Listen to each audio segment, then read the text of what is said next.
पंजाब के सबसे बड़े अमराज कल्ब के हस्पताल यानी पीआईसी में गफलत, बदनवानी और मिली भगत का एक ऐसा होश उड़ा देने वाला स्कैंडल बेनकाब हुआ है जिसने पूरे निज़ाम सेहत की कारकर्दगी का पर्दा चाक कर दिया है।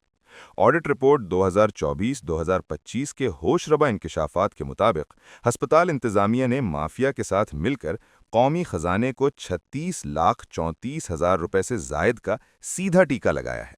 सरकारी दस्तावेजात की शिक 9-4 के तहत सप्लायर्स पाबंद थे कि वो मियाद खत्म होने वाली अद्वियात को बगैर किसी इजाफी कीमत के नई अद्वियात से तब्दील करें। मगर यहाँ अंधेर नगरी मची है।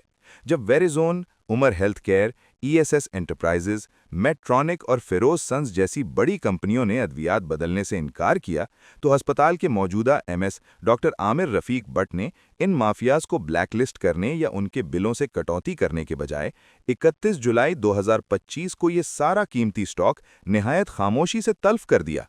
बेशर्मी की इंतहा तो ये है कि जिन फर्मों ने सरकारी खजाने को बेदर्दी से लूटा, उन्हीं को नवाजते हुए उनके साथ नए मुआहदे भी कर लिए गए और करोड़ों की अदायगियां भी कर दी गईं। ऑडिट टीम ने इस मुजरिमाना गफलत की मुकम्मल कलई खोल दी है। याद रखें, 36 लाख रुपए का ये ज़या सिर्फ एक कालजी अदद नहीं, बल्कि उन सैकड़ों गरीब दिल के मरीजों की सांसों पर डाका है जो अस्पतालों में एड़ियां रगड़ कर मर जाते हैं।